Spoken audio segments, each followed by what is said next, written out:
Hello, Internet, and welcome back to Antiheroes Anonymous, or welcome for the first time if it's your first time joining us. We're starting a little bit late today due to some traffic issues, but that's fine. So I'm Ethan. I'm the Dungeon Master for this 5th edition Dungeons & Dragons show. And then going around the table, we have 4 lovely players, starting with Nick. I'm Nick. I play Thaddeus, the human paladin of Sanahan. And I'm Kay. I play Harmony, who's a wild magic tiefling sorcerer. I'm Melissa, and I play Mara, and she is a rogue human pirate. I'm Zach, and I play Hunter, the Warforged Fighter. That's a lot to remember. We So stream much. on Twitch every Monday at 7 p.m. Pacific time, then post those episodes to YouTube the following Wednesday. Throughout the show, we use a wide variety of custom items and even a custom wild magic table. I think one of our players in the past 2 sessions got a Beholder Eyestock bowstring for his bow, which I designed. So Did you put that up on? You've got to put it's that on the up. DM scale. Okay, cool. Okay. You got to give me the link for that so I can add it. It's already on there. It's in the list of, or the random magic items one that I put up there forever ago. Okay. Yep, it just finally came up. Oh, okay. Hooray! Let's see. Then our music comes from BattleBards, TabletopAudio.com, and Incomptech. And if you're watching us on Twitch, you can check the channel page for links and info about everything I just said, as well as there's a history of what's been going on the show for the past 48 episodes. 49. 49. If you're watching on YouTube, you can check the video description for the same information. Then you can follow us on Twitter at AntiheroesAnon if you want to keep up with us and get information on what's going on. Other than that, feel free to enjoy the show, please do, and share it with your friends if you do enjoy. So a little bit of recap, and then we'll get straight into things. After failing to save Helia Ironshield from the eyes of the world, the party rested in Sial's shop and planned their next moves. Harmony there took lessons in magical crafting from Sial. Mara took out her stress on hapless citizens and bouncers. Thaddeus ran errands all around the town. However, their peace was broken partway through when Drix, a apparently fiend who had been sealed in Helia Ironshield's tower, came to extract his revenge on Sial, who had helped to bind him there. But the fiend and his minions were swiftly dispatched by some well-timed banishment spells. Finally, Hunter had spent the majority of 2 days in sort of this powered-down state. Since he's a warforged, he doesn't really sleep. He was just sort of powered down. And then, after emerging from that long powered-down state, he went out into the town for a few hours by himself, just needing some time to himself, and then came back with something very important to tell the group. So that's where we're going to pick up right now. So Hunter had basically just pulled up his Partially burned. robe and pulled it over most of his body, as much of himself as he can cover, and stormed out of the door of sort of the magical cabinet that is the entrance to Sial's shop. It's funny to imagine him storming out of the magical And then cabinet how on did his they, like, hands crawl and out? knees. Yeah. Storming, really. And then where would Hunter go after that if So- we needed some time to think? Well, I guess it depends on what he learned. But I thought of a few different places. Okay. I could just pick one if you don't want me to know. The general one, unless you want me to know first, and then I would pick Well, I another was one. going to go through the visions you had when you got there, but that's fine. We can go through the visions first. Okay. So, before this moment, rewinding back a few minutes, Okay. Hunter entered. You went to bed that night in Sial's shop after sort of, if I recall correctly, having little progress in your tinkering. You were trying to work on some augmentations for your arms with the shield and the sword, and you were having a lot of troubles getting the design, and eventually just got frustrated, set it aside, and since everyone else was already asleep, just decided to enter your powered off state. And normally when you power off, when you go into this shutdown mode, it's sort of like this blank darkness where you can sort of vaguely hear the world around you and things like that. And you're not completely unaware of what's going on. However, this time things are different. Perhaps it's because you had this encounter with Wen, a figure from your past. Something has jogged inside of your memory, and you begin to see flashes. At first they're confused of events from your past, and it's a little bit unclear. Some of them you think maybe you were a child, some of them you think maybe you were older. And these flashes, these fitful flashes, go back and forth for quite some time, and while this is happening, Harmony, you're in the middle of your lessons with Cial, and you do notice Hunter occasionally twitching and thrashing a little bit back and forth. Heroes After like playing on dress with up, it. yeah. But then the visions begin to solidify a bit, and they coalesce into more consistent and memorable flashes, longer instances of memory. You see your father, and you know instinctively that he's your father. He's this strong, battle-scarred man whose face for some reason seems strangely obscured and blurred, as if your memory isn't filling in all the details, but you still have this instinctive knowledge that this is your father. Mm-hmm. And he's giving you a toy bow carved out of wood, and it has the name Zant carved into it. And he tells you, "Now Zant, I want you to take this bow. It's a mere toy, but one day, like your father, it will be your duty to wander these lands and contend with the spirits that rule the wilds, as has been the legacy of our family for generations." And then the vision cuts away to a different scene. Mm-hmm. And you are sitting on what you presume is your mother's lap. And she's telling you a story as she combs your sister's hair. And you're all just sort of sitting there hearing stories of the land in which you live. And the stories range from, all of them center around these spirits and monsters that roam the lands outside of the protective barriers on the outsides of your city, or village, more like. They roam on the outside. Yes. Okay. So there's everything. There's stories about everything from helpful nature spirits to malicious and violent spirits of the dead. Giant starving skeletons that form from the amassed bones of people who die in battle or starve to death. Spirits that take the form of beautiful women and prey on travelers during snowstorms. Spirits that manifest as childlike hands descending from a tree and ensnare those who come too close. Powerful nature spirits that take the form of wild animals in order to play tricks on or otherwise prey upon humans who they come across. And just other various supernatural creatures. And all of the stories are very warning, and they're centered around if you see these sorts of things, you have to beware because this spirit is there, and if you're not careful, that spirit will steal your soul or possess you or kill you. And then these memories of hearing these cautionary tales shift again, and you are a young boy, a little older, and you can tell just because your angle to the ground is a little bit higher. Sure. And you're playing with the other young boys near an arched entrance to the village. Picture a typical Japanese, one of those arches, right? Mm-hmm. I don't know if there's an English word for them, but just those sort of squarish ones. Yeah. You're playing near that arch at the entrance to the village, waiting for your father to come home, and you have this feeling of anxiety, like it's a little bit later than he should be home. And you watch throughout the entire vision as the moon comes out from behind the clouds, and it gets to be later and later at night, and finally your mother comes out and calls you in.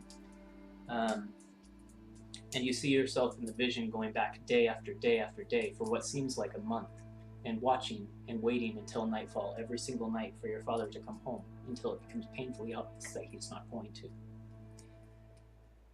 Then the vision flashes again, and you see yourself training day after day with other men and women of the village to get strong enough to go out and look for your father, and avenge him if need be. And you feel all these feelings welling up within you, alien, yet still part of you. Like, you're experiencing this as someone else, but you know that they're your feelings. Then, during one of those training sessions, you have sort of like a side glance and you see a young man sitting on one of the porches, and you recognize him by his features to be a younger Wen. And he's just flipping through a book casually. And young Hunter sort of throws a rock at him, and it hits him in the shoulder, and he turns and he laughs, but then he goes back into his reading. That'll teach him. Then there's a vision of the day that the Hands of the Realm came to the village for the first time and asked if there were any skilled in magic among the villagers, hoping to recruit them for some new political regime. They left when none came forward, and you have this memory of these figures in dark black robes with a hand imprinted on the hood, this white hand, coming to the village and then leaving, and you just have this feeling of foreboding that washes over you as you watch them come and go. But they leave. Then there's a flash forward, and it's more of a blur of colors and sounds, a rush of sort of rumors and whispers that you hear pass over your ears.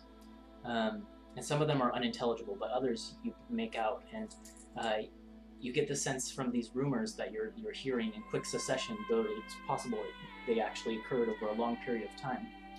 You hear rumors about unrest in the capital to the east. Then there are rumors that the emperor is dead. And then the story changes, and you hear about oppression, about those who don't have any magical potential within the capital being oppressed, sometimes to the extent of being forced into slavery. Then there are rumors about the leader of all of this revolution, a foreign man. He came from beyond the black fog, a man named Orin. They say his power is extreme, that he is one of the most skilled magicians that has ever walked the land.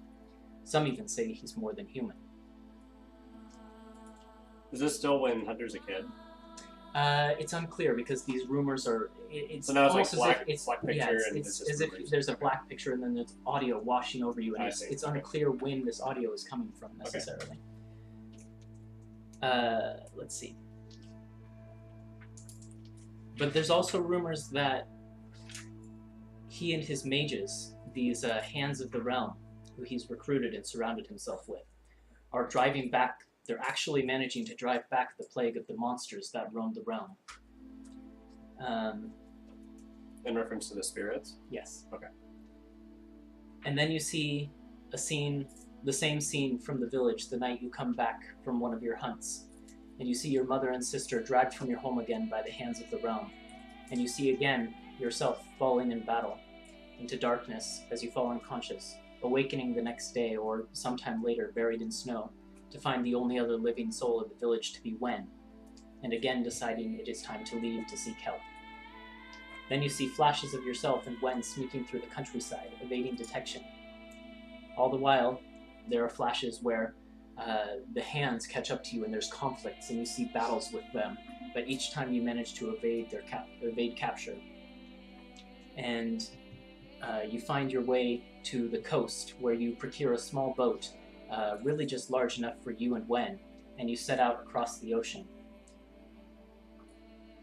The memory of the voyage sort of flashes for an instant, and then you see a memory of yourself in this boat with Wen, and looming before you is a massive wall of fog that stretches from the surface of the ocean up thousands of feet out of sight. And it's this black, boiling fog that just is ominously looming in front of your vision. But you and Wen paddle forward through the fog nonetheless.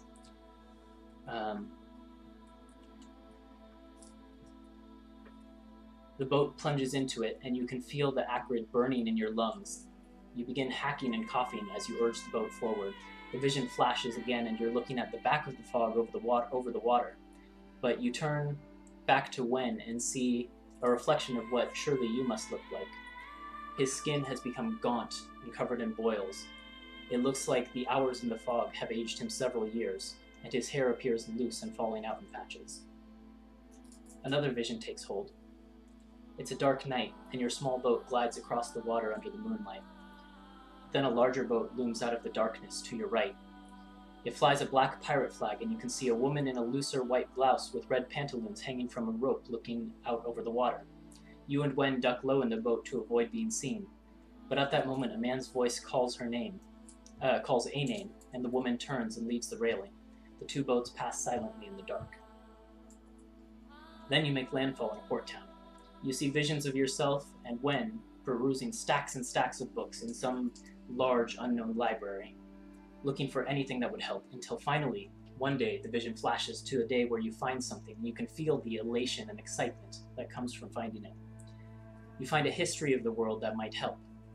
There's a story, an ancient story about the origins of magic itself, and how when the world was plagued by monsters, illithids, chromatic dragons, these Yuan-Ti snake people that you've heard about before,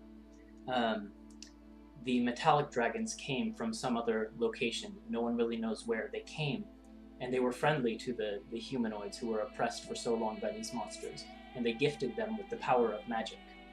And then the humanoids were able to use the magic to overthrow their captors and their slavers and take control over the world and throw off that burden of oppression. And then you see more visions of research and trying to figure out where could these dragons be, where could we go to get their help. And eventually you find you find another hint, another lead, something in the west, a town called Ravenmore. And you begin to make your way west across the continent in that direction in search of this reference to an ancient lineage of silver dragons that is said to lair in that area. You see yourself riding across a vast plain, in the dead of night. Looking behind you, you see horses in pursuit, but you see forests ahead, and you know that you could lose your pursuers if you could just make it to that tree line. Looking down at the reins as you crack them on the horse, urging it forward faster, you see that your hand is covered in boils and scabs that are peeling and bleeding. You feel your body racked with coughing fits, and just generally sore all over. And then that vision fades. And then you're in Northwood talking to Peter Stonesbrook. This is a vision you've seen before. But Wen is clearer. He was a little bit blurred before, but he's clearer, and you can see that he has these same boils and peeling and bleeding skin. He lets out a cough occasionally throughout the conversation. And then the vision fades again, and you're out in the forest, being surrounded by your pursuers, the mages, and you see yourself again in this scene where you get captured by the eyes of the world. And then, finally, the last thing you see before your visions cut out, you see yourself strapped to a brass chair with a gnome-like figure standing over you on some sort of stool, adjusting a machine above your head. He has big goggles, and when he sees you come to, he chuckles a little bit and says, "Look, don't feel so bad. This will probably save your life, to be honest. By the looks of you and your friend, you are probably both going to die in a matter of days anyways. Now go back to sleep. You won't feel a thing. Potix promises." And then you awake in your new body. And then there's fitful remembrances of all of these flashes for the next, what feels like hours, before you finally awake. Where would you like to go? So, I want to know, so did Hunter recover, most of his memories at this point, or just little images here and there? The majority of your memories. Yeah. Okay, so would it be okay to say if Hunter remembers something that he does to, de-stress? Sure. Okay, so let's just say that he likes to, clean and repair, and fillet, fish and stuff like that. He always, catches his own meals and stuff like that. So he would run to the market and find several, or the biggest fish he could find, and just bring them back and just start butchering and cleaning these fish in Seal's shop. Okay. Yeah, I mean, because he just now he remembers all of these things, and now he's like I need to de-stress. What does Zant do when he de-stresses? He's gonna clean fish, so he's gonna bring these fish back. So he goes out. Yeah, he whips goes out on his cloak, and he's angrily climbs So through he the portal and immediately buys fish. beelines to the market, He's gone And- for hours though, so 'Cause he doesn't know where the market your is, intention is to beeline for the market, Yeah. but you end up wandering the city for some time before you find the market on the second. Yeah, so it takes a while. And then by the time you find the market on the second level of the city, it's actually nighttime, so it's not even open, and you end up sitting and waiting there for some time thinking about what you just witnessed. And eventually the market begins to open up around you and sort of come to life, and the first fish sellers begin to arrive. And you go and you procure their biggest catches of the day, of the morning. And Hunter comes walking back into Sial's shop with these fish, and goes and sits down in a corner, pulls out his knife. Or whatever the table's there, like I'll just like kind of clean off a table and then just start. I think they had just finished breakfast. Yeah. So basically, they're just finishing up breakfast, and you come in and you push aside. Push the aside remnants part their of it. plates. Sweep off the table. sweep off some of the table and just start like butchering and cleaning fish. Okay, so that's the scene that everyone sees now. I I want to just, point like- out at the end of the episode last time, Harmony was like sitting on the table in front of the window waiting. Oh, And yeah, when that's he came back, she's like puppy dog following him back into the. It just has these big fish. Yeah. Yeah, she's so I'm just like, carrying like You're these big back. fish. Where have you been? What the heck are you carrying? Why did you bring fish? I don't even like fish. Like, and as Hunter does, like half ignore, but like, just come in with me. Yeah. Like, And I'm like just- right on your heels Yeah. as you go through. Yeah. And so I walk in there, clean off part of the table, and just start like butchering and cleaning these fish. I think Thaddeus was out, so he probably comes in later. Closer Okay. to when the fish are done. So who's all there when I return? Right now it's It's just me. Harmony I and think. Did you go Cial. out too? And then as you're cleaning the fish for maybe like half an hour or so before you're willing to talk, Mara and Thaddeus return. as And I'm well. still cleaning fish? Yep. Alright, so I'm just cleaning these fish and everyone comes back. And, looks like everyone's here. That's what I'm just doing. I would say the whole time he's doing that, I'm going to be totally pestering you about what is it you wanted to talk to us about? Come on, you can tell Wait for me. the others. Let's just wait for the others. Come on, I want to know. Let's wait for the others. I waited for you all day. I understand. Thaddeus walks in. This is new. Have you recovered a memory of your life as a fisherman? Many memories. Not just one. Well, pretty much everything? Yeah. Yeah, For the most everything. part. Like, I remember everything. You have to strain yourself to remember the The nitty-gritty. like the minute Yeah. memories, the sort of like the good times. Like obviously what you remember most are the times that were hard or the times that were rough. But if you strain yourself really hard, you can remember those moments as a child where you Yeah. had fun times with your mother and father and things like that. Okay. So, I'm cleaning these fish. Let's see. How would I even start this conversation? So what have you guys been up to? As I'm cleaning these fish. You also, I'll point out, have really no clear concept of how much time has passed. Okay. You know that you okay, powered so off, but you're not sure how long you were out. I see. So then, if I don't have an idea of the lapse of time, then it would. I just have this picture in my head of you doing like the fish cleaning, and Harmony's kind of standing back after trying to talk to you for a while, like Yeah. frustrated, and then with Cial standing next to her and just being like watching quietly, and then you guys come Cial and has just pulled out a stand. project, and she's actually working on like fitting some gems into something Okay, at the moment. I just have this mental image of like the three of us just standing there watching him She, for a I while mean, they. Yeah. from behind. Okay. You guys being like, what's going on? I don't know. I don't know. And then so I'll just start it and just say like, Is that what we're having for lunch? Maybe. Looks good. He can't eat. well, I'll eat this. He can't eat. And then so I'll just continue the conversation with Thaddeus past. I remember everything now. So all of my past is recovered, at least from what I can tell. Was there anything of use? It doesn't look like that's good news, particularly. Well, you know, it was a lot of shock and a lot of memories, and I remember this helped me de-stress when I was human. Odd choice of de-stressing activity, but you know, we all No, it have makes our sense. Wrote mindless activity. The same motions over and over again. I can see it. Yeah, it was either this or buying more arrow components and fletching arrows, but I already have a lot of those, so. own. Okay. Well, at least we get to benefit from it. So, and I haven't done this in a while. Arrows would be Apparently. less stinky. Okay, pirate, you don't like fish. Good point. Good point. So, So they're called the Hands of the Realm, not the Hands of the World. Nope. Okay, I hadn't given them a name up to this point. I see. just Okay. called them the We just They saw are the the Hands of the Realm. hands. Also, have you seen an anime And- called Mushishi?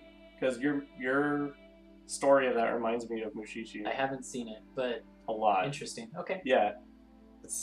I was like, It's oh on man, I wonder if Netflix. he All right. I wonder if he got I'll check it out. Yeah, you should. Because Okay. that could be future inspiration. Yeah, it was like I was like, this sounds a lot like all right. So, so what did you want to talk to us about? I don't know if I want to repeat the whole thing. I mean, Can I just say You that can paraphrase. I'm gonna share the majority of that. is there anything you're keeping secret? Let's say. Is there Um, anything you're keeping to yourself? so I would keep the village's secret. If there's something that I learned about the village that I should keep outsiders unaware of, I would keep that secret. I don't know if the spirit wandering is a secret either, It's not a secret, no. so that's known. Your village does have a secret, and you and I can talk about that off stream a little That's bit. fine. So I wouldn't share that. So, the spirit thing. Explain that. So the spirits that wander around the Yes. outside barrier or whatever. Essentially, the land of the Elderhaven Reaches is plagued by untold numbers of spirits. And some of them are helpful, some of them are kind, but many of them are evil and malicious. And so, due to that, the untamed wilderness that is the majority of the region, most of the villages and things throughout the region, the safe areas, are separated by a lot of distance, and so there hasn't been very much uniting governmental force. There was sort of an emperor in place, but it was more of a figurehead, and most of the villages still pretty much did their own thing, without any regard for what is going on in the capital city, until the Hands of the Realm and this Orin figure came about. Was Orin mentioned in that letter we have? Yeah. Yes. Do you want to see it again? Yeah. Harmony and Hunter, roll a history check. Oh boy. One thing I forgot to mention, Hunter, which will play into this history check and why you're making it, Okay. is another thing you remembered, is as you were doing your research in that library, you discovered where Orin was from, which is Ravenmoor. Okay. Cool. 21. Okay. I got an 11. Harmony, you actually recall you climbed Orin's tower. It was infested with Kenku. Oh, that was Orin's tower. Mm-hmm. And we talked to his magic thing. The glass case. That one, yeah. Yeah, That was it. that Wasn't had all it? the Kenku in it. Oh wow, yeah, that thing. That was Orin's tower? We should have stolen more shit. Oh my god. Okay. You've Yeah. been to his tower. Yeah. Yeah. Oh, I didn't know that. Yeah, it was like all run down and there wasn't much stuff There were left. crows But like everywhere. I remember tricking this. It was like What was it? Was it an automaton or was it like a spirit thing or something? I can't remember what it was under There the glass was- case. There was the wand of detect magic under the glass case, but the glass But case the glass case itself was animated. was, yes, an animated and I creature of some tricked kind. it into thinking that I was Orin's Friend or apprentice. apprentice, Yeah. disciple, Yeah. and then I got this wand. And I pull out the wand of detecting magic. Does everything you own come from an evil wizard of some sort? I mean, what hasn't been owned by some kind of evil creature? Let's So- be fair. So my first Also- impression of being a hunter, was I like a spirit hunter or what was it? Devil. Okay. Spirit and, like, not all of the threats that roam your homeland are spirits. Okay. So there are, like, true monstrosities and things like that. Okay. However, there are many more spirits, and that's what sets it apart from the rest of the lands you've traveled since leaving there. I see. And then also, did I still have the impression, or do I have the impression that I was betrayed by Wen, based off what I remember? No. No, I don't have the impression that. Your so I impression, based that on the memories you saw, was that that he we were was both captured with you. sort of equally captured. Like he did not lead the pursuers one way or another. Okay. We talked about this not last week, but the week before, the difference between you and Wen, and why Wen was being controlled and you weren't. Yeah. And we said like his programming chip, he was like a few models after me or something, and so his programming chip might have worked, and mine dysfunctioned or something malfunctioned. Okay. So. Cool. Well, I guess. So I would say that, well, you know, I thought I was a hunter. I guess I'm actually that, and I also hunt the spirits around my village. What would you prefer to be called? I was just gonna ask.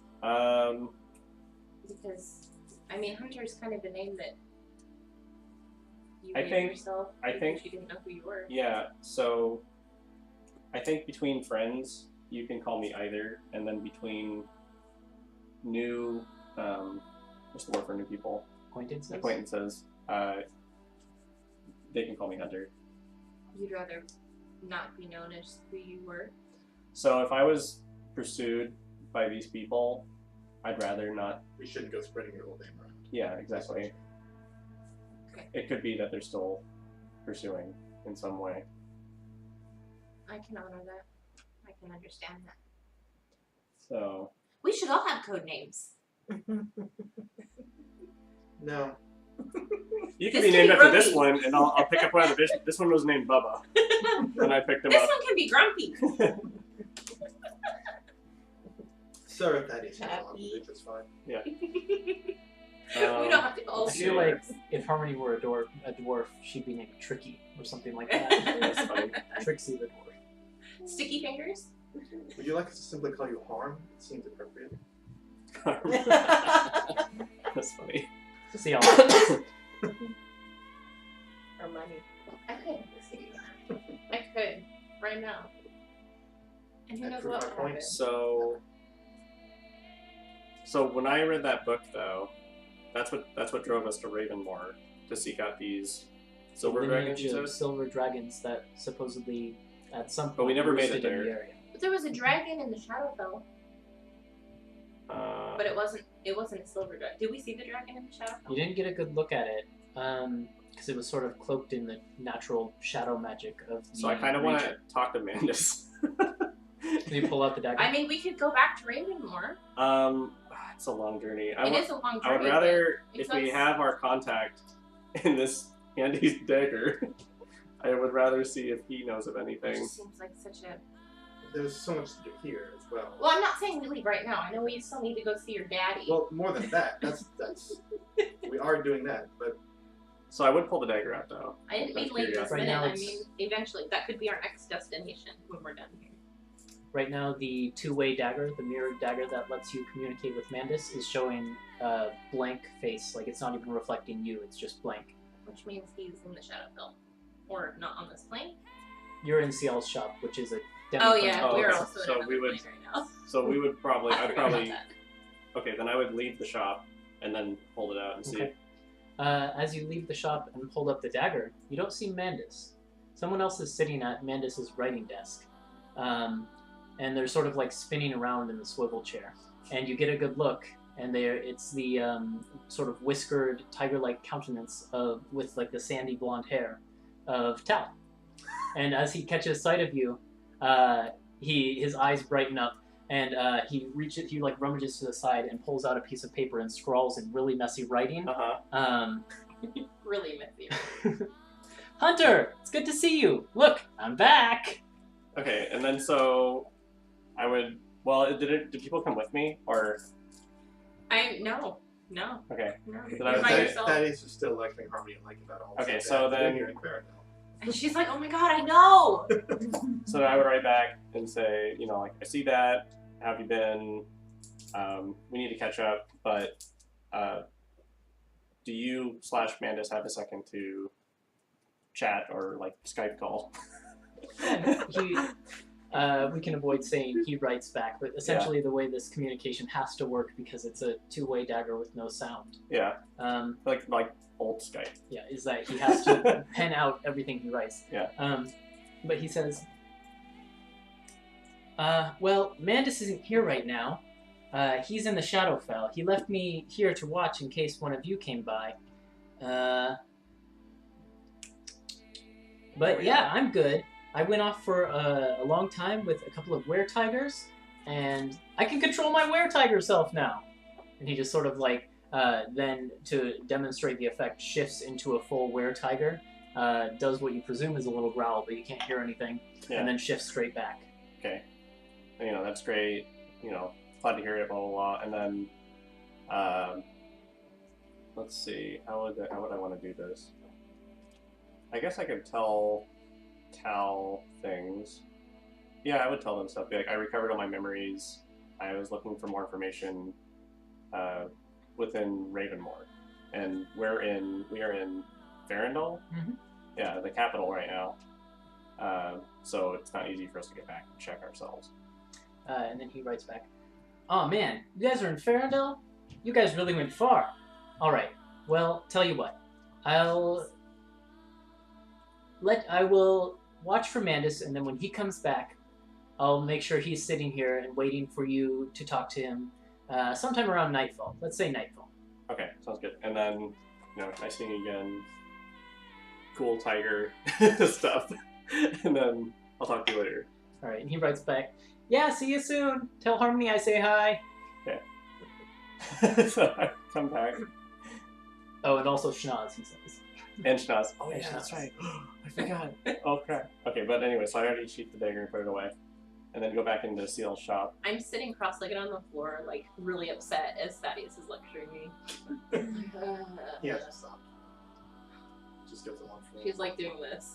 And I'm guessing over the entire course of waiting and discussing all these things, the fish are pretty much, like, cleaned now. Yeah, yeah. And in nice little fillets and stuff. Fillets. Fillets. Fillets is an engineering term, so I use that a lot.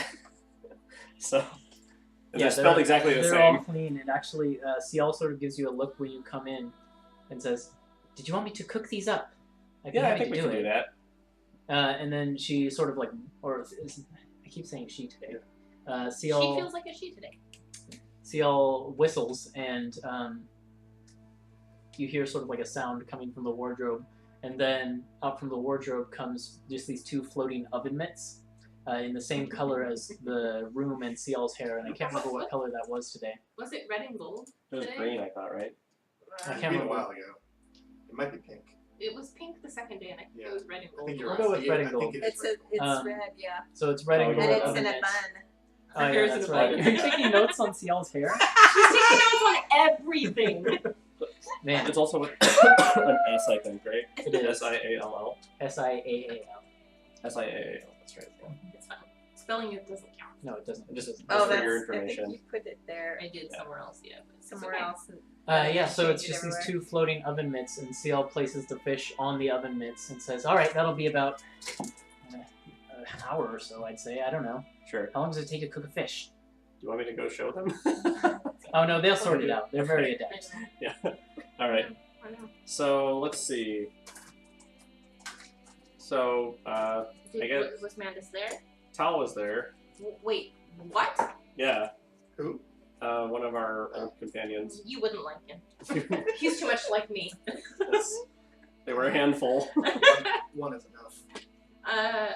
Well, you wondered how we knew how to deal with you when you went all Oh. werebore on us, right? Hmm. Yeah. He also is. He's a We're tiger. tiger. Ah. We helped him through his first transformation. Almost died in the process, but who's counting? Was painful. Wait, So- so he's back at the orphanage? Yeah. With Mandus. Okay. And then Well, at least he's safe. yeah. He said that they'll be ready to talk to us tonight. Okay. And that might save us a trip if we can get some information. Yeah, I mean, it would be good to see what Mandus knows about all this and let him know about.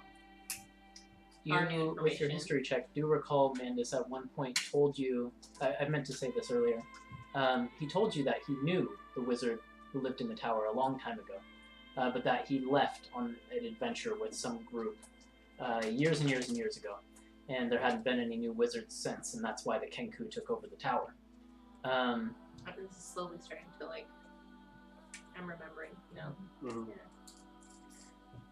So I don't, and then to answer your earlier question, I'm not sure if there's anything I would want to leave out. I may not enlighten every single point that you told You me. mentioned that you saw a pirate in pantaloons on the high seas at one point. It was very clearly Mara. Was it? Yep. Hey. The red pantaloons kind of was the giveaway. I guess if I recalled seeing Mara, I would probably be, and I saw you. They were sailing the opposite direction. Mm-hmm. Okay. I would probably ask about that later.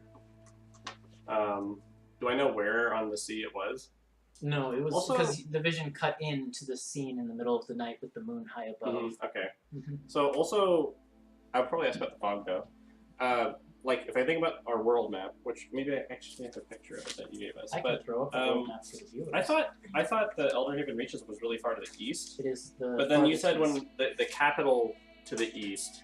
Yeah, so there's a. So there's a the further- capital was to the east of your position. The But it's capital still of the within Eldrazi Reaches, not the capital. The capital of the Elderhaven Reaches. Okay, so we're talking two different capitals, not Not capital, where we are now. not where we are right now. Okay, I got it. Okay, made sense. I threw up the map on the screen for the viewers. I see. Okay, that kind of threw me off a little bit. Like where Oh, position? But the sprites are above it. This is Am I? the tower. So I'll fix okay, that got it. later. I spelled Orin 3 different times, and 3 different times his name has come up. Would not have known it was the same person. O-R-O-N is here. And he was planned to be a villain from the very beginning. Oh, and you guys no. didn't know, but now you do. So I just wanted to see if I had written his name down at all, and I had. but we traveled west then, obviously, from Elderhaven Reaches over. Mhm. Okay, got it. Yeah, I'm not sure if I would have left anything out. I may have not enlightened on everything, but I mean, we already knew that Did you tell us when you had the first flashback about your hometown and your mother and your sister? yes, Yes, we already I told knew. you 3. She wasn't here, She wasn't here for that yet, but so I may have not touched on every single point. When he mentions this black fog that sits over the ocean at some point, you remember this. You've seen it. Your ship sailed into it. And after that, your father contracted a disease.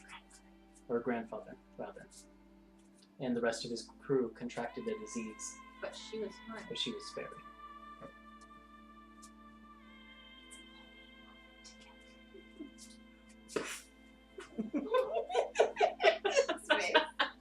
That's the same look that was on your. So when I say that, does Mara react at all?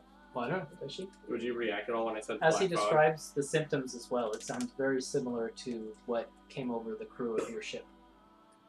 Yes, so it's always bothered me that I don't know if they survived it or not because he actually be on the ship. Do you know anything more about the disease? About the fog? So I remember would. everything? Huh? Do I know anything? Everything, or do you remember anything about the fog? I guess I would remember what happened to my companion and I. You remember legends or stories that you would have been told about why no one comes to the Elderhaven Reaches and why no one leaves, and why it's such an isolated country. And part of it is because of this permanent fog barrier that sits around the entire continent, making travel in and out by any normal means, certainly, impossible. It's a good thing we didn't try to go there first. No doubt. Yeah, that could have been troublesome for most of us. Yeah. And then you would recall what you experienced after traveling through it, Right. which was that you felt achy and coughed a lot, and you had these boils that were developing on your skin and bleeding eventually. That's what's coming next. That's what's happening to me. Oh no. Here's real life. Yeah. Funny you mentioned it when I was on the freeway. Gross. So, okay. Alright, so we have all this information. We need to talk to Mandus, but Yeah. what's our next move? Eat this fish. After we eat the fish. Yeah. I'm not sure. I mean, what do you want to do? I don't know. It's a lot of information. I'm not really sure Well, I if mean, it really gave me a clear direction aside from kind of retracing the steps I was going to take before I was, you left your home with a purpose. yeah, to go to Ravenmore Why? to recover information. Specifically, you wanted help from a lineage of silver dragons, because you had learned that the metallic dragons were the first to help out the humanoids when they were in trouble. Mm-hmm. And you thought that maybe these good and benevolent dragons would help you out. Do I know anything about, like, literally silver dragons, or do they just go by silver dragons? From your research, you would know a few things about silver dragons, actually. Okay. You would have uncovered this in that memory. Let me pull out the monster manual on them. But we're talking about, like, actual silver dragons. Silver dragons. Not this, like, a faction called the Silver Dragons. Actual Okay. silver Got it. dragons. Got it. Yeah. So, Dawn's companion, did they have characteristics of a silver dragon? He was a Dragonborn. gold dragonborn, Gold but dragon. the only dragonborn you've seen. Okay. Silver dragons look a little bit like that. Uh-huh. Can you guys see that? Mhm. Oh, there we go. This is what you would have discovered in the research that you did. They're the friendliest and most social of all dragons, perhaps. Specifically of metallic dragons, but probably of all of them, since the chromatic ones are generally selfish and evil. They believe that living a moral life involves doing good deeds and ensuring that one's actions cause no undeserved harm to other sentient beings. And they enjoy the company of other silver dragons, but also of humanoids, and will sometimes take humanoid form for years at a time and associate with families. Even to the extent that they can sort of sniff out when they've associated with someone's parents or something like that. So if they associated with your grandparents, they could tell that you're of that bloodline. Mm-hmm. Okay. And I wanted to find them because... They were the only reference of these metallic dragons that you could find that's tied to a specific location, and you needed their help to rid your homeland of this oppressive regime that is coming. Okay, which was the Hands of the Realm. Yeah. So your mission was boiled down Right. to get rid of the hands, Yes. to take out the hands. Is that still your mission? Yeah. Then one of the things that we have to do on a long list is find a way to survive that fog. Well, Kay probably knows something about that. That's true. When did he tell us? When we got to the city, we were supposed to smuggle this finger in for him, and then he didn't tell us what to do with it. He told you to hold on to it for him, and if you decide to go to the Elderhaven Reaches, Then contact him. Right. then contact him, and I think he gave you a way to contact He him. did, yeah. He gave us a scroll Mm-hmm. that we can use to contact him. So we could always. I mean, we're gonna have to talk to him anyway. Maybe he could. Maybe he knows how to get past the fog. Sounds like he does. Let's save that for when we are going to the regions. Yes. Okay. But yeah, I agree that he would be a good source of information. He could also be a last resort. I'm sure there's a library here in this capital somewhere. We could. Since I you can't believe I'm mentioned going to say this, but read and try to find See all chuckles. information. You'd be surprised the helpful information you can find in a good book, Harmony. I've actually been doing some work along these lines. I I'm don't think not surprised. Thaddeus would mind going to another library. Or a romantic book setting. Somebody even now in my employ is sifting through Helios library, cataloging it for by genre, by subject. Harmony just starts laughing. By the way, this morning, did you go back to check on them at all? Yeah, that's probably where Thaddeus was because, like I said, he went out for a bit and then came back to find Hunter. Like, what are you doing? When you got back, you found, when you got to the library, you found that at some point during the night or the afternoon yesterday after you'd left, one of them must have gone out and hired some bodyguards and things after a very close run-in with a gargoyle. Okay. But other than a few minor scrapes and bruises, they're fine, and they now have hired bodyguard, which is also being added to your tab.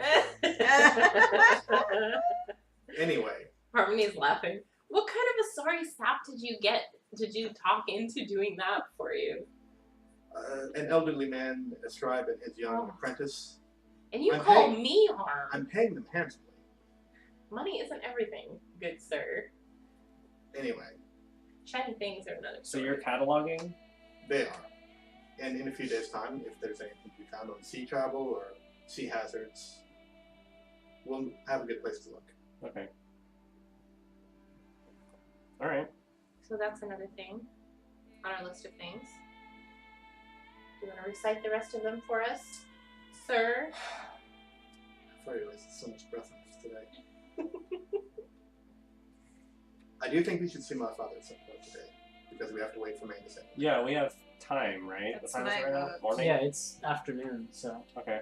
you have till Yeah. nightfall. And then there are still 4 of the Elder Council alive that we have to make sure that the eyes don't strike at Out anything. of 8? Out of 8. Four What to did, eight. what did the card say? You guys got a letter. Yeah. Oh, we got a letter? We got a letter? You took a letter off of a dead mage. Yeah. That had Oh. a specific number on it. He's got it now. I get it back. This one? Oh, the one from Core? Oh, yeah. Okay, so you said he's secured 4 of the 8. Oh, so 5 are dead now. So at least 4 were. We don't know if anything happened. We don't know the date of this letter. No. So we don't know how long it was written prior to that. We just know that it's 4 plus 1 plus Who knows how many? if there's others. So Ugh. Is this even our job? It should be, Why? because we saw what the eyes did to that giant. Yeah, but why do we have to do it? Can't we just go and tell, like, why don't we just go to the castle and tell them about what's happening? And let them handle it. They employ guards and soldiers and all this shit for just that reason. One reason is because of what Sial said. Because the reason these wizards are not being revived is because the Church of Erethus now holds sway in the city. And if they hold sway in the city, they hold sway over the government as well. And the second you will probably discover it if we go and talk to my father. So you're saying that With the Church of Arathis' sway, it's also very popular, or very possible that the king and queen themselves are unaware that this is even happening. They don't Exactly. always, in fact frequently, seek the counsel of the Assembly of 8.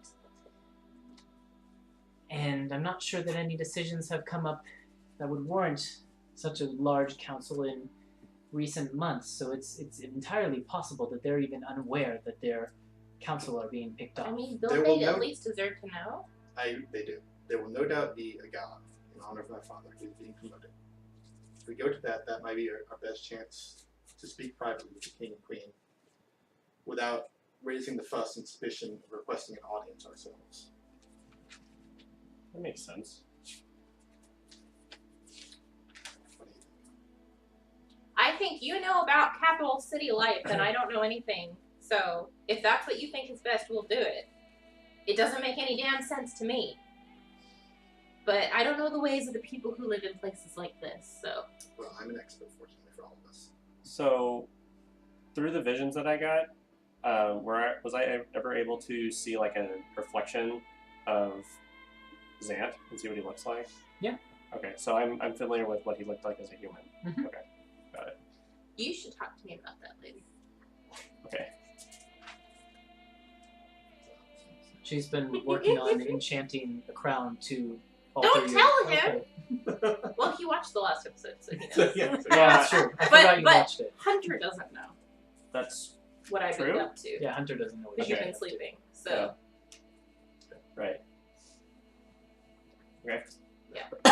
anyway. But it can wait till after lunch. I see no reason to have your fish go to waste.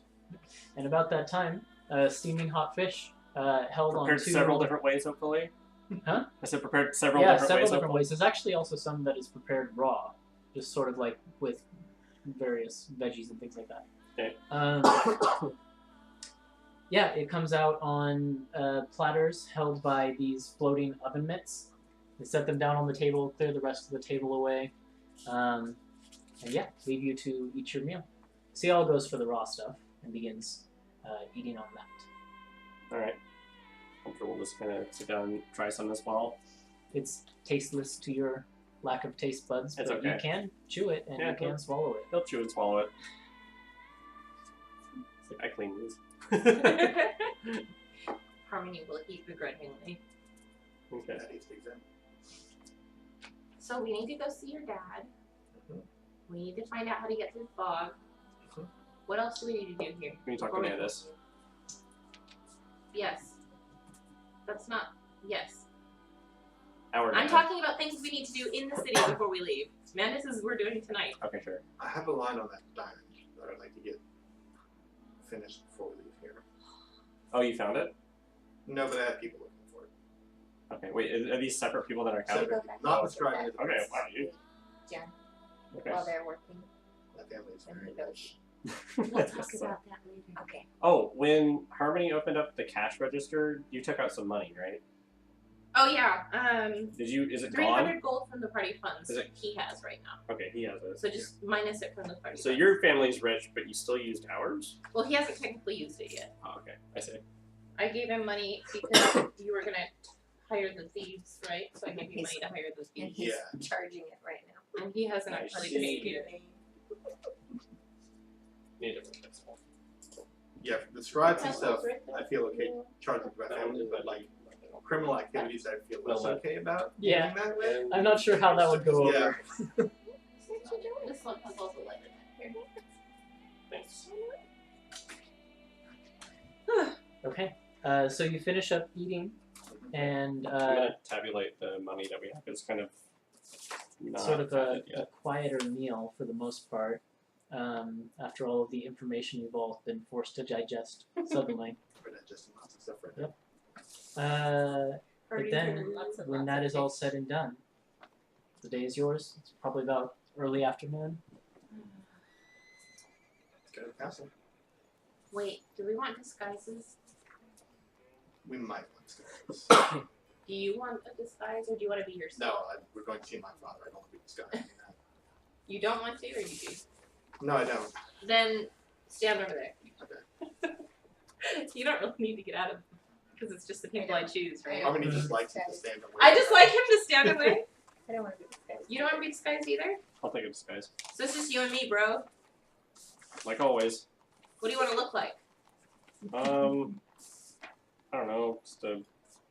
Do you want to look like Mr. Armstrong again? No. I mean, Mr. what's his Armstrong name? Barton? Barton? Barton, yeah. No, let's just pick just some mundane human. That's fine. Hey. What does I'm Harmony pirate think a too. mundane human looks like? I'll make me a pirate. Give him a peg leg. Let's see. Who was would a explain the mundane clanging human of that when we you saw walk. together? Peter Stonesbrook was pretty mundane. Peter Stones. Yeah. Do like something like Peter Stone. Grumpy tavern owner. And all that. Fine. Alright, I'll cast Sleeping on me and Hunter. Okay. And I'm gonna look like Mara's little sister. You know, In like the same clothes. like you actually know her little sister? No, Or like you I just- were her little sister. Oh, okay. Like similar to her but not quite, you know. Okay. Since I'm only 4 feet tall. Yes. I like bringing that up because people always forget. I'm 4'3" right now I'll never because of my forget. wild magic. I'll never forget. I started at 5'7". Every time y'all like gasp and laugh when a mild magic thing comes, like, oh, is this it? Is this the next string? Is this the next string? Do I get to go down a size category now? There's a couple things I'm waiting for to come up on there. Let's see. Right, so you get the disguises put So up. he looks like Peter Stonesbrook. Like Peter Stonesbrook. Mm-hmm. Mara looks like herself. Thaddeus looks like himself. Mm-hmm. And Harmony looks like Mara's little brother. And you set out into the city and see all sort of waves and says, "Should I be expecting you, or will you be going back to your lodgings now that this one's awake?" Oh, I'll be back. I don't care what these guys do. Alrighty, well then I'll be expecting at least you, Harmony. And then Cial sits down to work on that same project. fitting Don't up open the gems door into for something. any fiends while we're gone. Oh, I won't. And I don't. And then, yeah, you close the cabinet doors. You all squeeze out from under the counter, this weird extra-dimensional space, into Cial's shop and begin to head to a district of the city that Thaddeus knows well. Oh, seeming lasts for 8 hours. Shit, that's awesome. Yeah, it's good I stuff. forgot about that. I thought it was only 1 hour. Good stuff. Yeah. Let's see, you are going We'll to... pretty much cover the rest of the day. Can I give them illusions if I didn't when I originally cast the spell? I don't think so. Does the effect say instantaneous? Let's see. Or does it say It says when casting present? time 1 action. Does it say targets who are present when you cast the spell? The What does it spell say? allows you to change the appearance of any number of creatures you can see within range.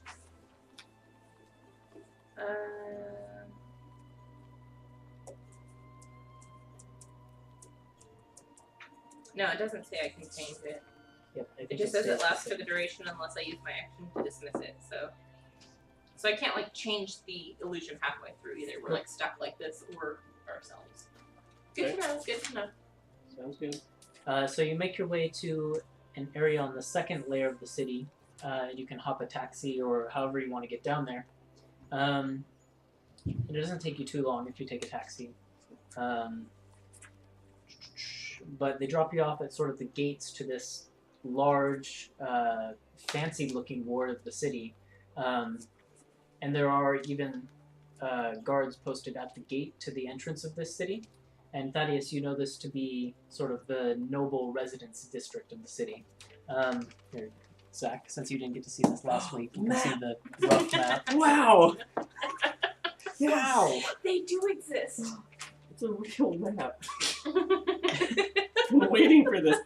And finally had to realize that when he was holding up this map, it was only backwards like the whole time. He's like, oh, it's on this side! And you make your way down streets that you know, though you haven't traveled them in years, and find your way to another gated-off residence, which is sort of this large brick house. There's no... Shh. Oh There's my no gosh. yard or anything like that per se, but there are lush gardens throughout all around it, sort of in planter boxes and things like that. And you know that your mother, as an avid gardener, has cultivated most of these herself, even though she could probably get the servants to do it. And there's a pathway that winds up to the front door, which stands closed. It's these dark wooden doors with a large brass knocker on it that has the hammer crest, or not the hammer crest, the hammerlock crest. There we go. Set into it, and as well the gates also. These iron gates at the front also have the hammerlock crest set into them, but they're not locked, and you can sort of swing them open. Alright, I'll do that. And as we're going, I'll reach for the knocker and stop and say names. Are there names you would prefer me to introduce you as? Your real ones? Aliases? Hunter. Harmony's fine. Yeah. Alright, alright. And I'll bang on the knocker. Okay. A few moments go by, and then you hear movement from the inside, and the door swings open, and you see standing in sort of the black and white formal attire of your family's help, the maid, whose name I've already forgotten. I just was talking about this with you told me in the it car. on the way up. I remember the last thing, but I'm What is her name? something Nightingale. It starts with a V. Vivian? No. Valerie. You see the form of Valerie Nightingale, this sort of middle-aged to older woman with dark black hair with streaks of gray in it. Beautiful, but in sort of a more homely way. I mean, she's just got this friendly, open demeanor to her, rather. And she opens the door, and she sees you standing there, and a smile comes to her lips, and she says, "Master Thaddeus, welcome home. And Good who are day. your companions who I have the honor of addressing?" These are my associates, Hunter, Mara, and Harmony. "Excellent. Shall I inform your father that you're home, or would you like..." And she glances back into the hallway, and there's a large grandfather clock there. "It's about noon. Shall I prepare a meal?" We need thank you. Excellent.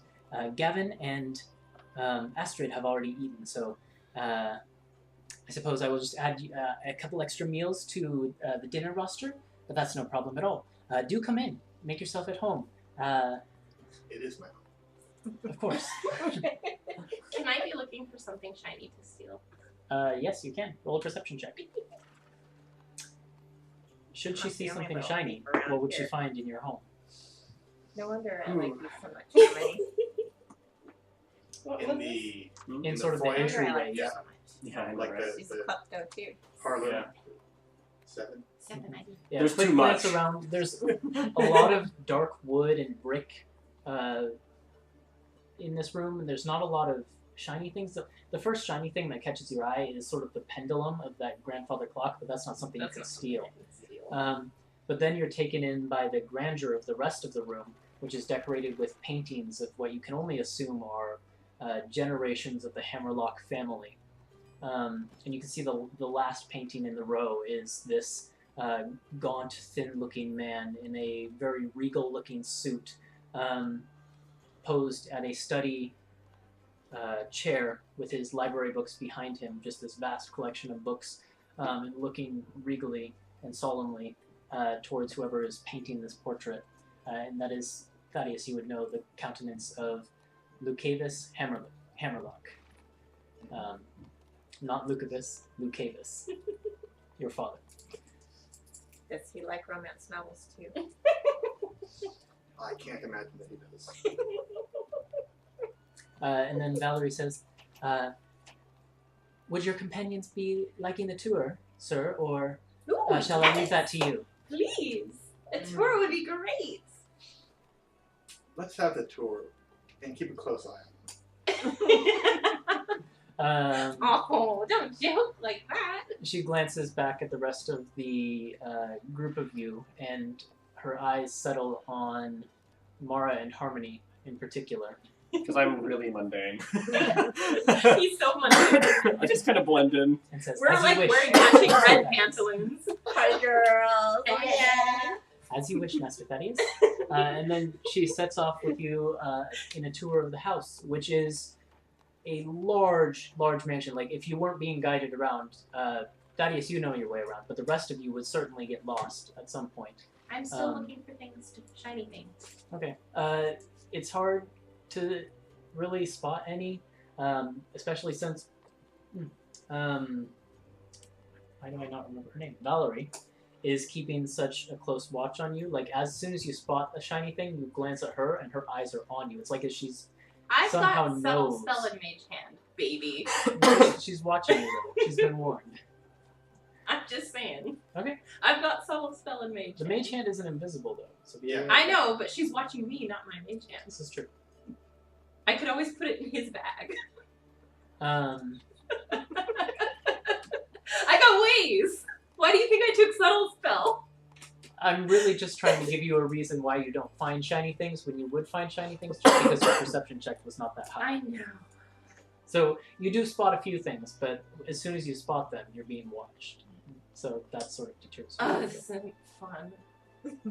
And she takes you through a grand dining room, which has a family portrait, and featured in the portrait there's 3 children, the youngest of which is a baby at the time of the portrait, and then there's 2 older siblings, several years above.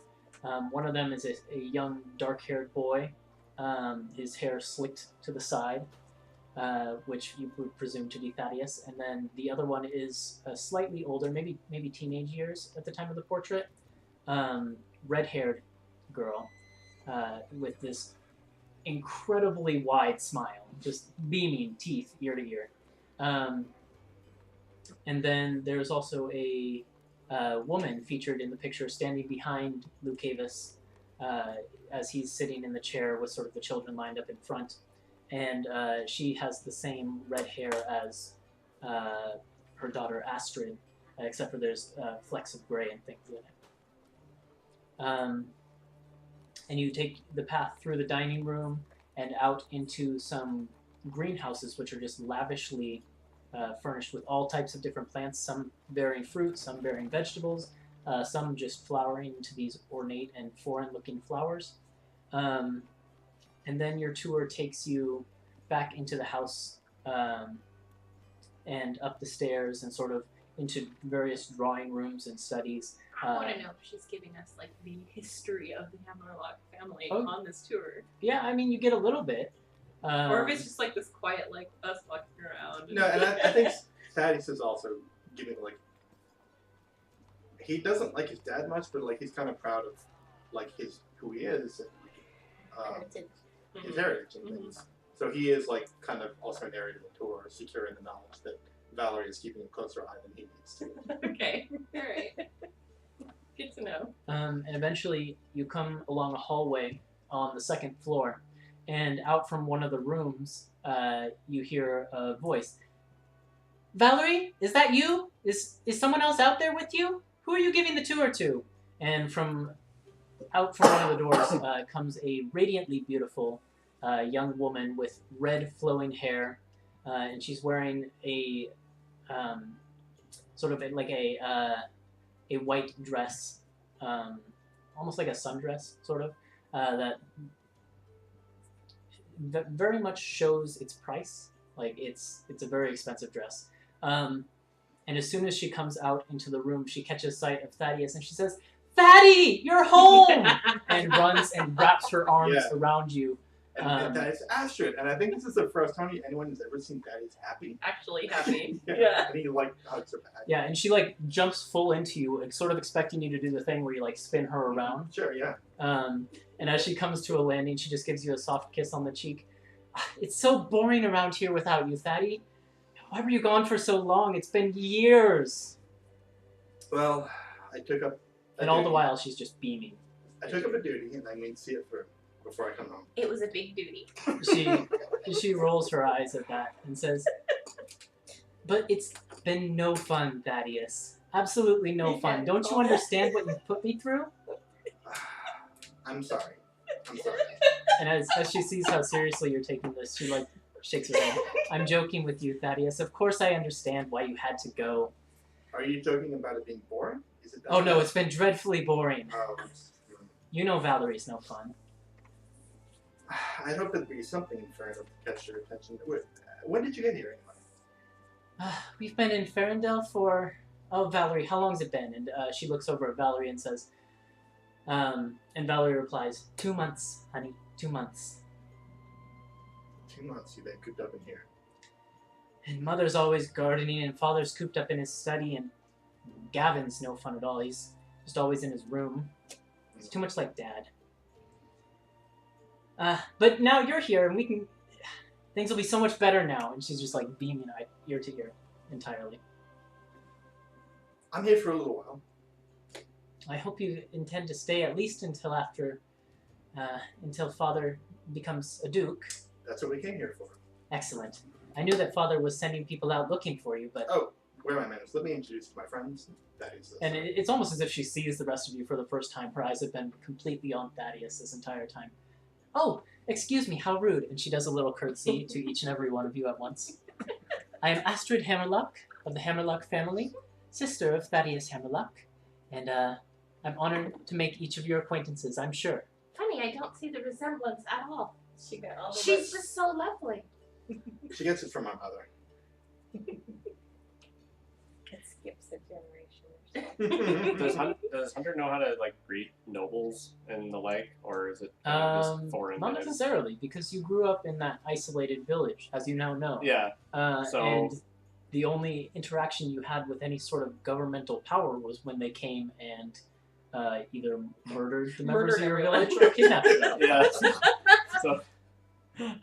It's like, And then the other instances of run-ins with government were with the the Cranstons. Cranstons, yeah. So- So, I have no idea how to like greet. So them, like, our run-ins with the government have been about the same. Yeah. So I'm like, I just let I Thaddeus feel like do the you're doing talking. pretty good if you don't pull a knife. Hunter just pretty much does nothing, just kind of like nods and like, nice to meet you too. It doesn't kind of deter thing. her smile or anything like Sure, that. She's yeah. still He just tries to say as mundane as his human form is, just kind of. "Daddy, will you be staying in the house with us now? Please say yes. And your friends are welcome to stay too, of course, I'm sure. Right, Valerie?" And Valerie just sort of like, yes, of course, Mistress Astrid, of course. Yes. I will be staying here. Excellent. I can't speak for my friends. I know some of them have other lodgings, but they're, of course, welcome if they want to. And So Astrid looks at you all and says, "Please do stay. You're more than welcome. I'd love to hear about how each of you came to meet my brother. He's so wonderful, isn't he?" Wait, is she being serious? I don't know. She seems totally. I mean, you can roll an insight check, but Same person. No insight check. Just like, huh? She honestly believes that. Well, when we met him, he almost tried to kill me. That was fun. Do you remember that, Thaddy? she looks at you and says, "Thaddy, you didn't. Tell me you didn't. Why would you try and kill a sweet little innocent girl like this?" I know, right? Yeah, it's a complicated story that involves more than. She's clearly only 10 or 12 years old. Why would you do such a I thing? know. Thaddy's duty is just so Yeah, you important. made it look like a little.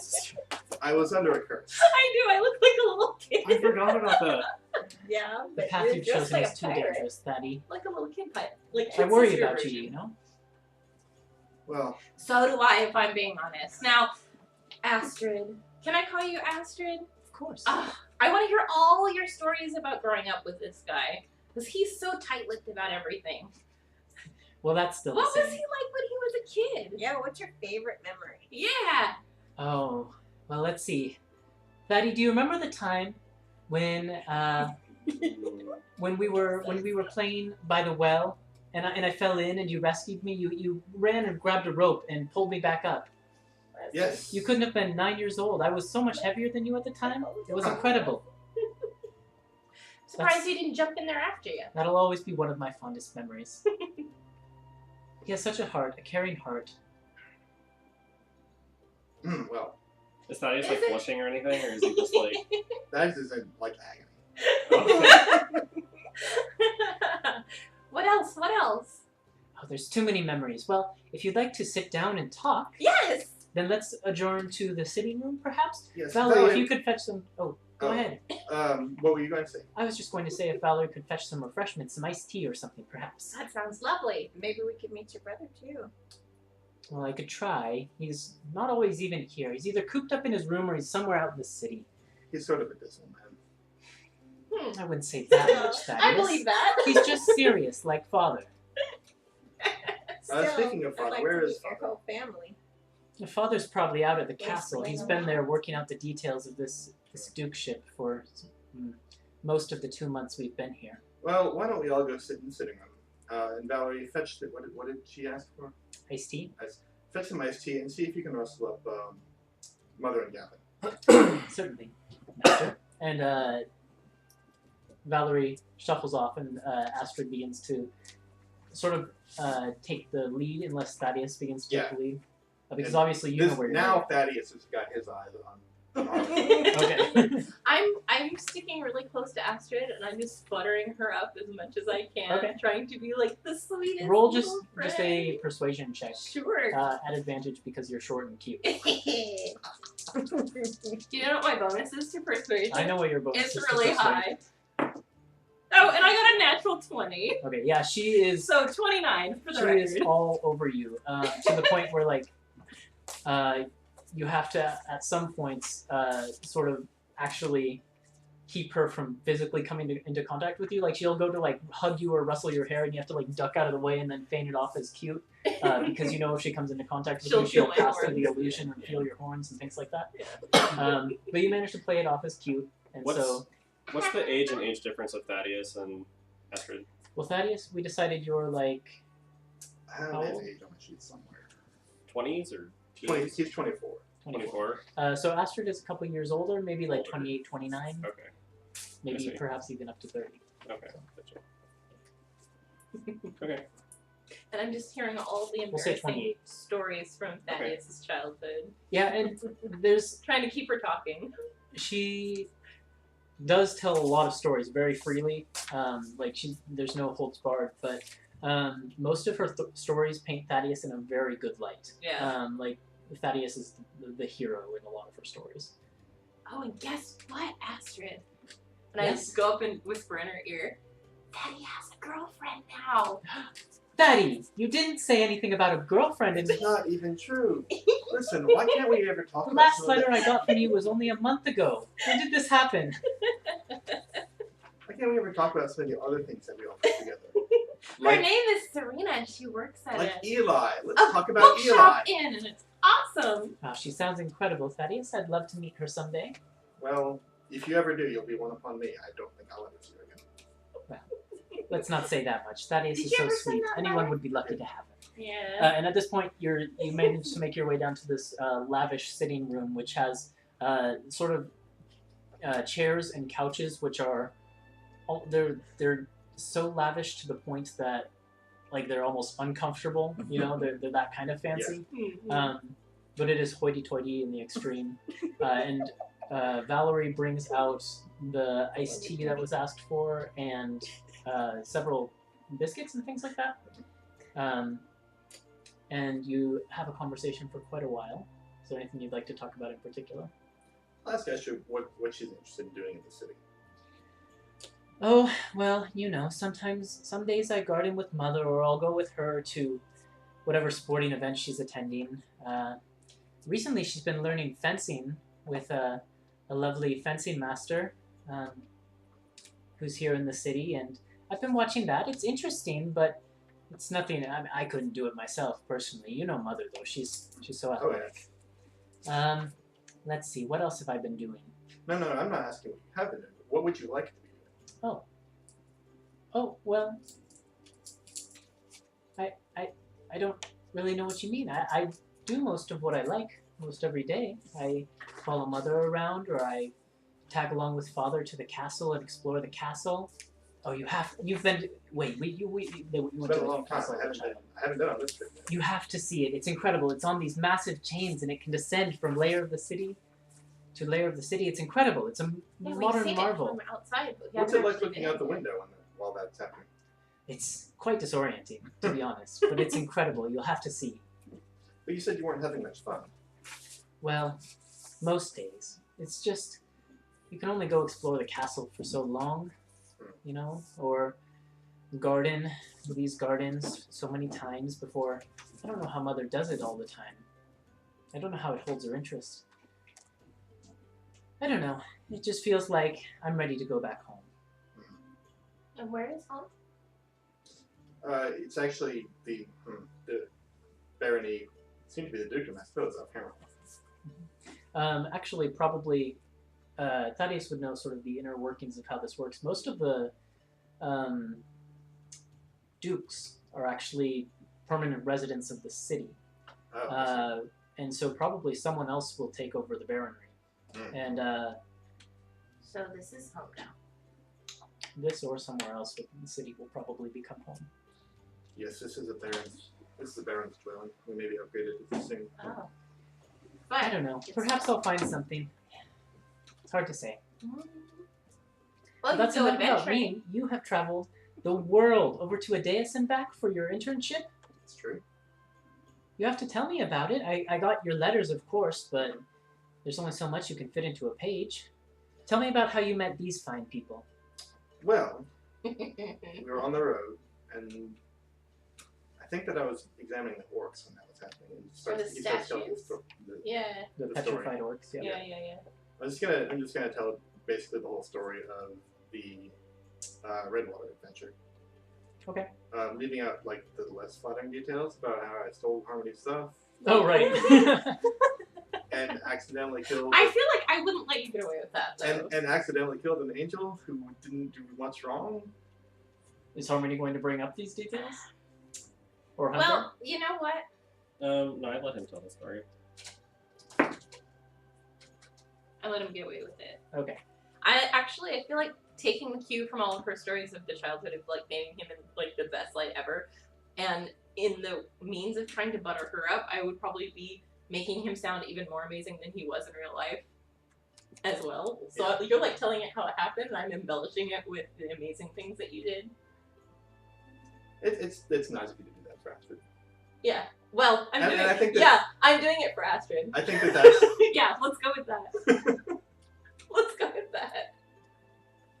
And she's very happy to like hear that other people are seeing you in the same light that she sees you in. But I think he definitely used out the details about like the eyes of the world were there, and they're this cult that we tracked here, and they've been And like, I don't really want to get into any road adventures after that because the eyes of the world are all over those. Mm-hmm. Maybe the orcs. Yeah, I can go tell up you to about the door. orcs camp. That's a good story too. Wow, Thaddeus, that's incredible. You've gotten so much stronger since you went off to Adeus. You couldn't have done any of that before. Did you tell her about turning into a werewolf? I definitely did not tell that part. A werewolf? Does that happen?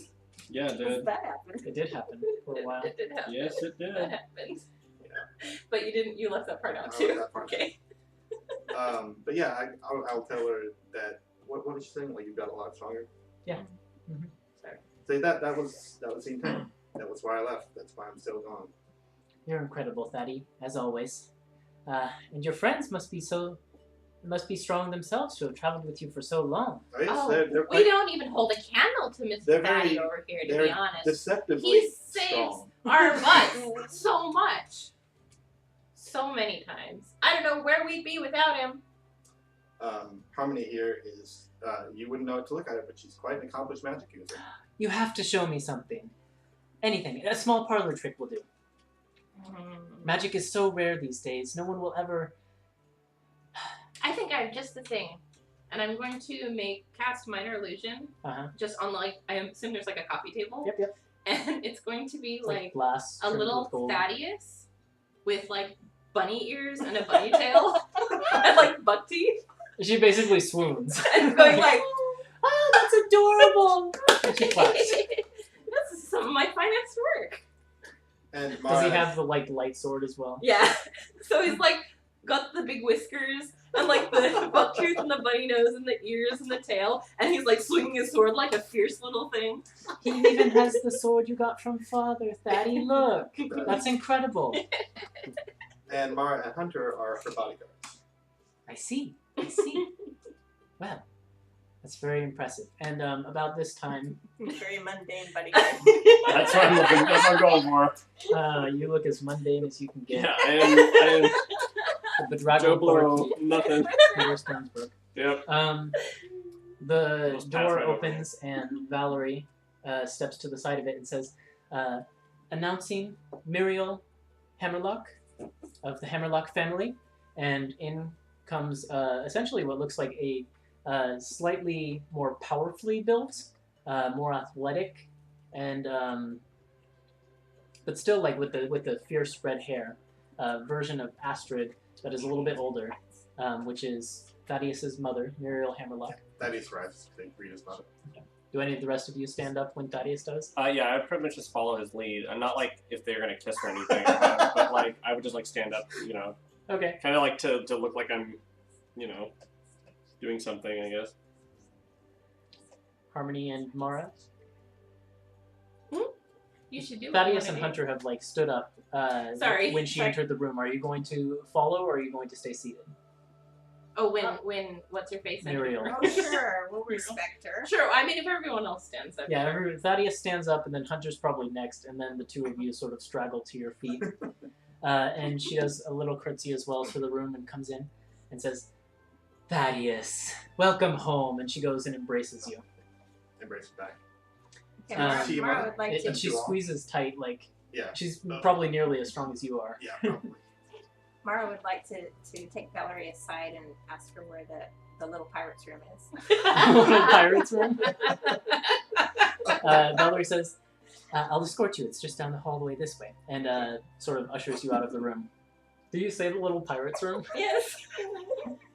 Well, you're dressed like a pirate, right? She is a pirate. though. She gives her eyes narrow a bit, but she escorts you down the hall to a little wash closet, and sort of opens the door for you.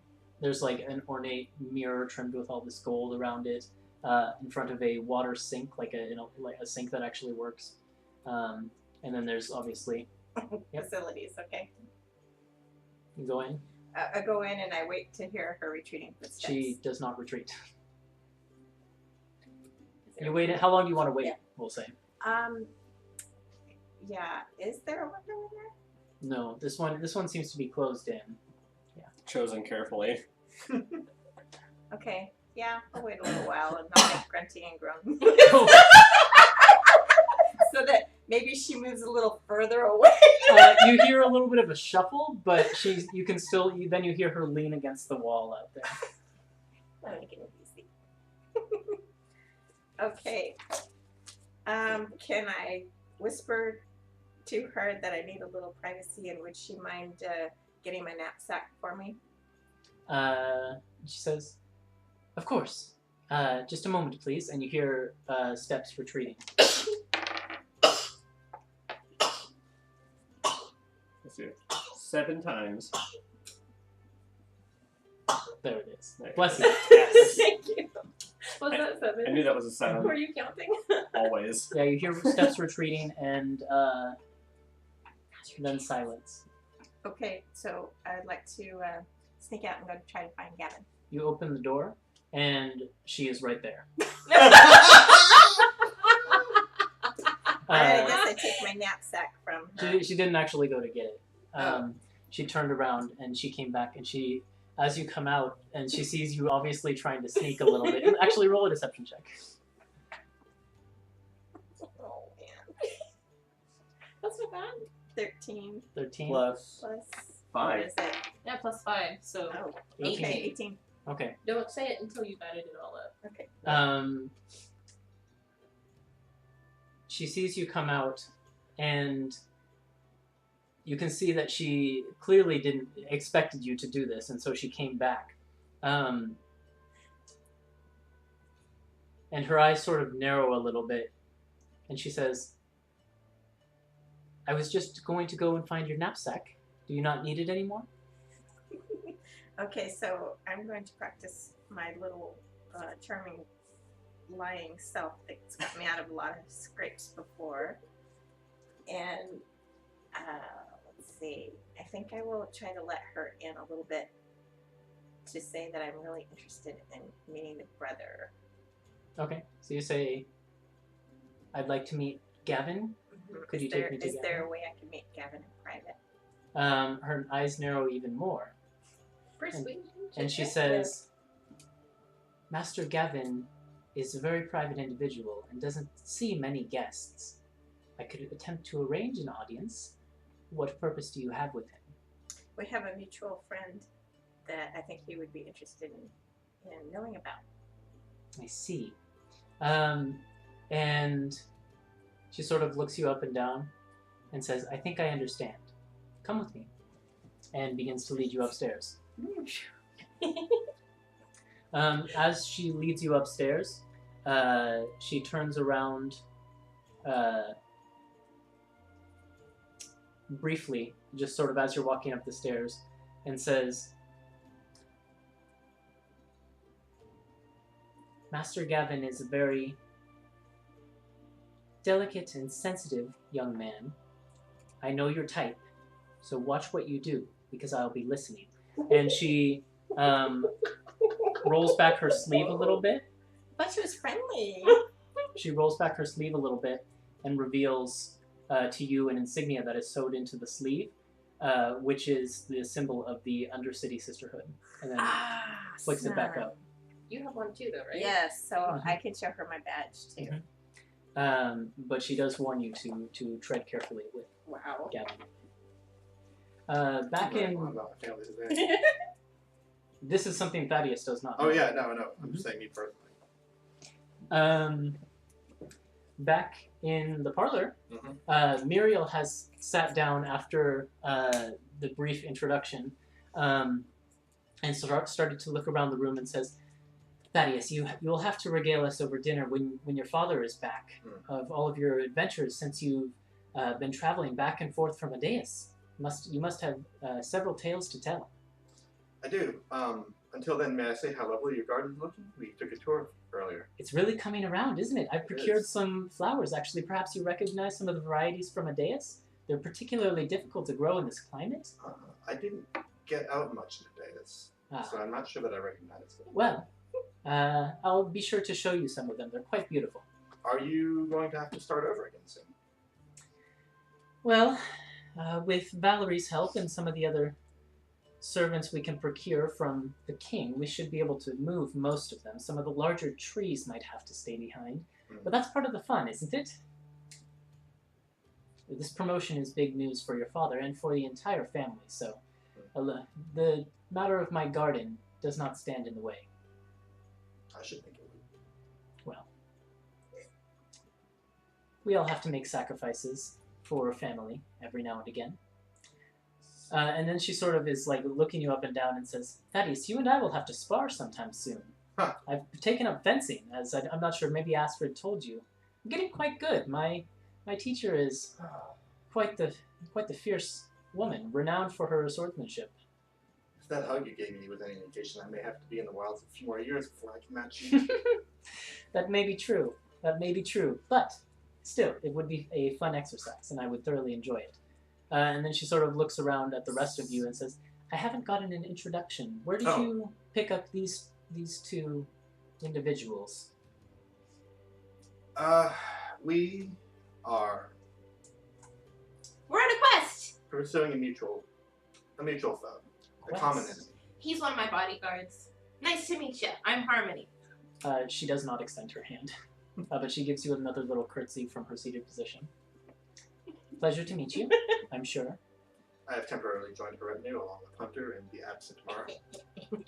Yes, I'd be interested to meet that other one as well. She looked like quite the character. Yeah, where did she go anyway? So I think she said the restroom, the water closet. The pirates. What do they call it in Ferndale these days?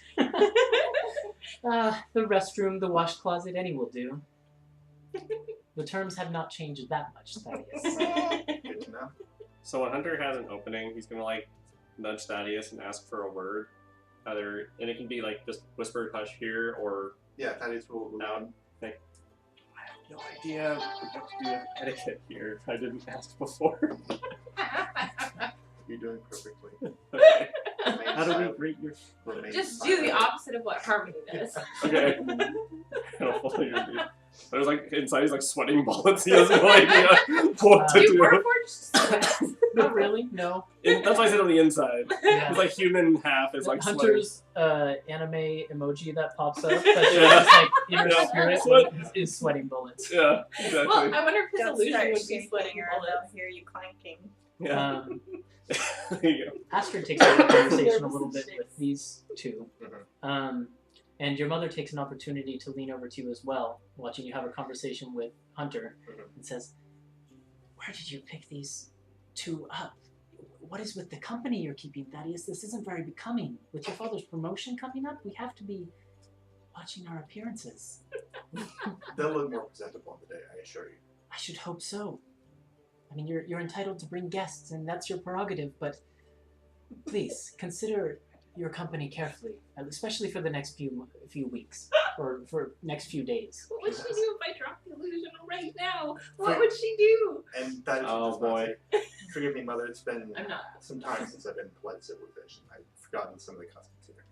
It's entirely Harmony's, understandable, son, and Playing with her teeth. I know you'll get it together by the end. Of course she Just is. make sure they know how Hunter's to like behave. stiff. He's Just like not and Harmony's moving. there like, ooh. Those mundane ways. The second time he's like, you're doing fine, he just like stutters in his chest. He's like, he doesn't know what to do. Just like, okay, I'm just gonna sit here and just wait. Meanwhile, Mara, you've come to the end of the hallway on the second floor, and Valerie has knocked on the door a few times, and you hear a young man's voice from inside say, "What is it?" And Valerie responds, "The person you hired is here to collect payment." And then the door almost like there's a rush of sound from the inside, and the door opens, and you can see almost a smaller version of you saw the portrait in the entranceway of Lucavis Hammerlock. It's almost like a smaller version of him. It's the same black hair slicked in a perfect fashion, not a hair out of place. And he's wearing sort of a similar fancy, well-to-do suit attire as well. As you see beyond into the room, it's a wide room with a bed, and there's several desks and bookshelves and things like that decorating the room as well. The room is disheveled. There's books and papers all over the floor. and not only books and papers, there's all sorts of other oddities. So, for example, there's what looks to be a board with a frog pinned, like, stretched out like this across it. There's, on one of the shelves, a jar that seems to contain several dead insects. And then there's one that has just, it looks like it's full entirely of spider webs and cobwebs and things like that. Like and the then eggs thing. Yeah.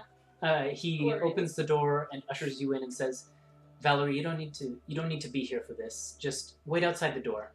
I'll send her out in a moment." And he, Gavin knows she's a member. I You don't know. You don't know. Okay. mean, I know. Oh, you know, but we don't know. You don't know You that. don't know. You could roll an insight check, and you might be able to determine That's how not much. your D20. That was your Where'd it go? There it is. D12. There's the same shape. 11. It's unclear.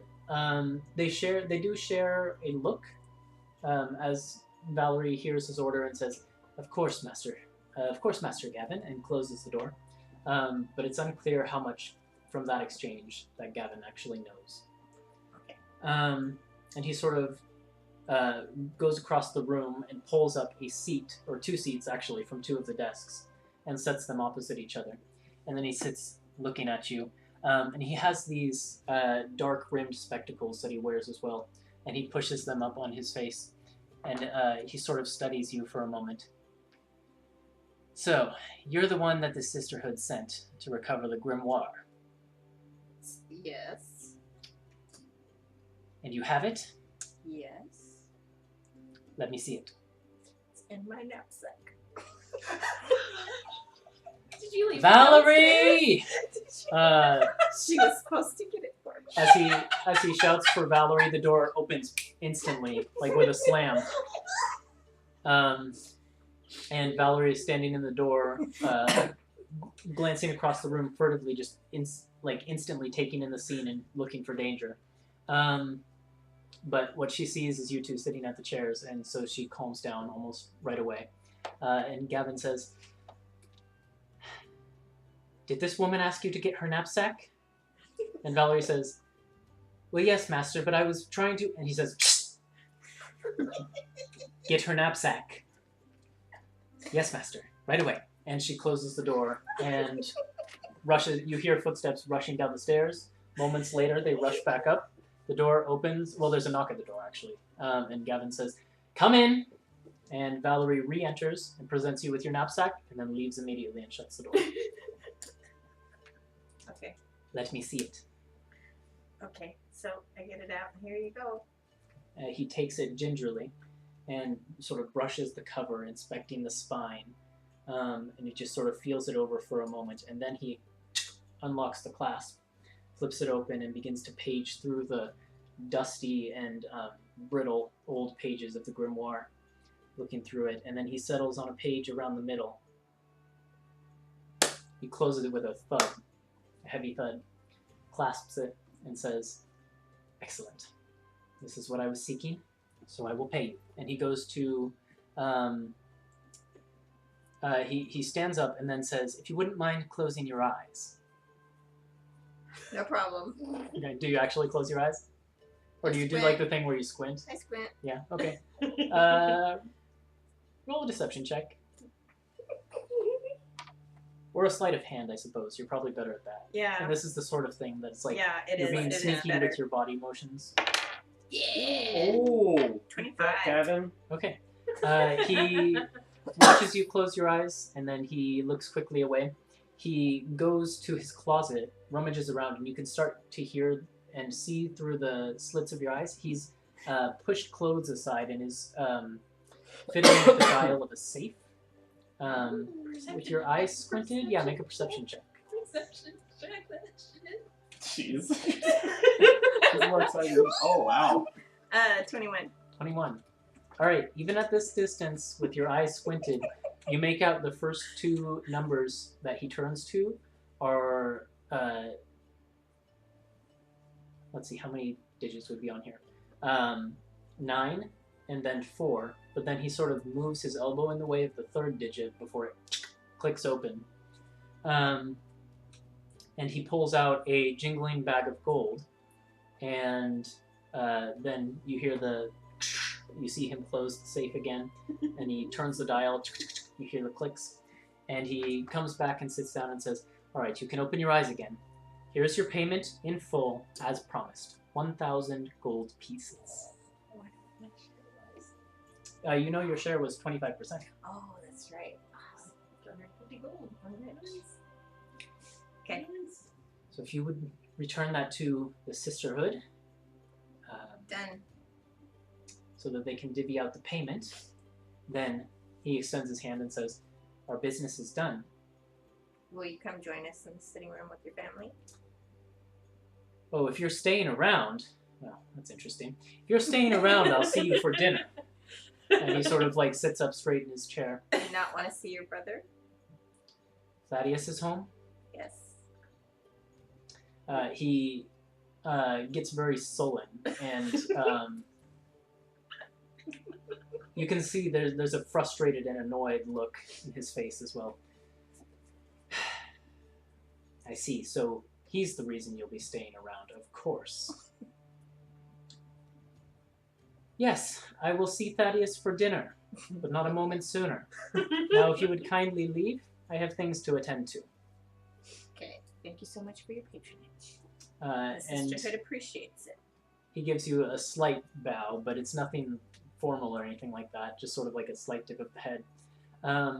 And you can see this sort of like annoyance he has this aura radiating off of him of annoyance and frustration. Another anime emoji. Uh-huh. Annoyance. And he just sort of like motions you casually towards the door as he begins to pour over the grimoire again. Okay. And Valerie is out there waiting for you and says, "Shall we return to the sitting room? I'm If your ready business now. is concluded?" Yes, thank you for your help. Excellent. And then as you're walking back down, she says, "I would appreciate it if you keep my affiliation with the Sisterhood a secret to the rest of the family, Okay, does she know? and to the rest of your Does she know? Does she know compatriots. Thieves' Camp then? Mhm. Okay, I will. But if I need to get a message to you in the future, we'll use Thieves' Camp. That sounds like an excellent plan, Okay. as only you and I will understand it," Okay. as she replies in Thieves' Cant. And then ushers you back into the room where, what are you guys discussing at the time with Muriel and... Probably like Nothing. yeah, we're going over like some of the old adventures that I already went over with Astrid. Yeah. Okay. Yeah. More of the Harmony's same. like sleeping. She's already heard the story Yeah. once, so she's just like. Thaddeus, Hunter's- do make sure that one doesn't do that anywhere within the castle. Hunter's just glad he can't sweat. That would be a serious breach of etiquette. Just like sitting here. She's like got a little bit of drool coming out of her mouth. I know, mother. One cannot always choose one's company. One can always choose their company. I taught you better. But this conversation goes on for quite a while as Muriel and Astrid are very happy to see Thaddeus back, and they just want to hear all of the Yeah. details and all of that. And probably like he's asking about like, oh, and what have you been up to? Like, how's life been in hand? Your mother regales you with all manners of stories. She's been practicing horsemanship down at the horse tracks, and actually she's entered a few horse races Wow. and had a few people bet on her, and she won some money off of that. Not that she needs it, of course. Right. And then she tells you about all the gardening she's been doing, and the various friends she's been making in the city, other noble women, things like that. Mm-hmm. And then Astrid, of course, just seems to hang mostly on what you say. It doesn't contribute much of what she's been doing. Then, after some time, this conversation goes on until it begins to get on to evening. It's into the summer months of the year, so it's not getting dark yet. It's not nightfall. You won't miss your Skype call. Okay, yep. I just get cool. But Yeah. you hear a sound at the door, and Valerie rushes off to the door and returns a moment later and says, announces to the sitting room, announcing the return of the Baron, Lucavis Hammerlock. And stepping into the room through the doorway is a tall, maybe like 6'2", 6'3", somewhere up there, very tall, gaunt man in a well-dressed, in a very finely pressed suit and tie.